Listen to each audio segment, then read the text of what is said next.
तो hi friends, welcome back to my new blog. तो आज मु कहीं हठात एमित वीडियो स्टार्ट कली। तो कौन है ना कॉलेज रे आमे जेमिति आसुतलु कोरापुट रे देखिलु जे गाड़ी जाको चिड़ा हेछि, रास्ता पूरा जाम।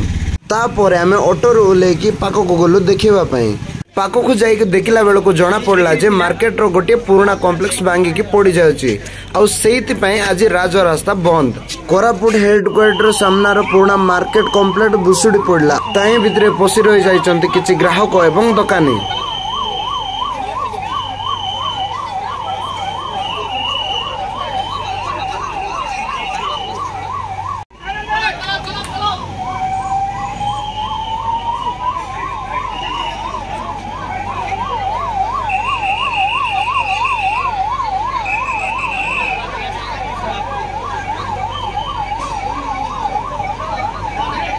आउ सेमानंको उद्धार करबा पई दुईटी जोसीपी आउ पुलिस प्रशासन ता सहित पुनी समस्त रेस्क्यू टीम सेमानंको उद्धार करबा पई लागि पडिचंती।